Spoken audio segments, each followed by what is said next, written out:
রবিবারের দুপুর দেখে কি রেসিপি আজকে করেছো? বাজার তো করে দিয়েছি অনেক কিছু। আজকে চতুর্পদ হয়েছে। চতুর্পদ, তাই তো? ভাত অল্প, তরকারি একটু বেশি খেতে হবে, আর মাছ খেতে হবে। মাছ স্পেশালিস্ট ব্যাপার একটা। এই যে এটা কলমি শাক দিয়ে, শোল মাছের মাথা দিয়ে, আর একটু শোল মাছ দিয়ে, শোল মাছ দিয়ে কলমি শাক। বন্ধুরা দেখুন, শাক দিয়ে মাছ দিয়ে আমরা খাই, অনেকের হয়তো না খেতে পারেন, আমাদের কোনো ব্যাপার না, আমাদের ভালো লাগে। আর হচ্ছে লাউটা কিন্তু আচ্ছা, লাউটার মধ্যে একটু দিয়ে দিচ্ছি। লাউ, হ্যাঁ, লাউ দিয়ে শোল মাছ অল্প করে একটু খাও। লাউ দিয়ে আবার শোল মাছ, সাদা তরকারি, ঠিক আছে। আখির জন্য করেছি, আখি একটু ঝাল খেতে না না, ওই মশলা ছাড়া ওই ভালো। এটা হচ্ছে সেই জিনিস বানিয়েছে, বান মাছ, বান, সেই বড় বান। পেঁয়াজ বাটা, জিরে বাটা, ধনে বাটা দিয়ে একটু ধনে পাতা দিয়েছি। দেখো আলু আমার অল্প, এক পিস, এক টুকরো, এক পিস মাছ। এক পিস মাছ খেলে হয় না, তাহলে ক পিস? দু পিস খেতে। আবার দু পিস? না, মশলা টশলা কিছু দেইনি।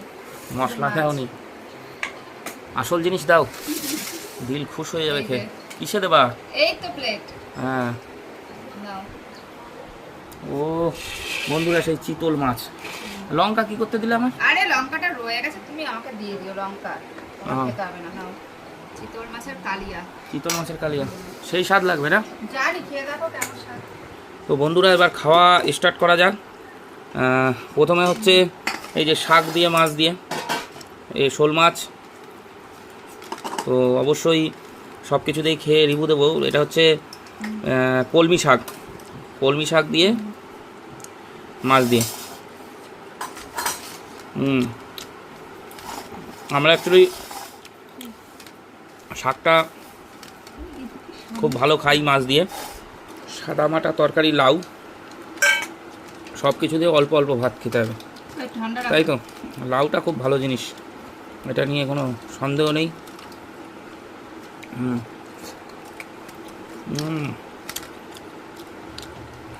তো বন্ধুরা, এবার নিয়ে নিচ্ছি বান মাছ, আর এক টুকরো আলু নিলাম, আলু দিয়ে করেছে। এই যে আর এক টুকরো আছে, আগে খেয়ে নিই এটা, দেখি। অবশ্যই এই বানটা খুব একটা পাওয়া যায় না বাজারে, আমি আজকে পেলাম বড় বান। তবে এই ছোটো দেশি বানের স্বাদটা বেশি। ছোটোটার স্বাদ বেশি, এটা অত স্বাদ না বলে লাভ নেই। ওই জ্যান্ত মাছ, জ্যান্ত মাছ। এই হচ্ছে সেই মাছ, বিশাল বড় মাছ।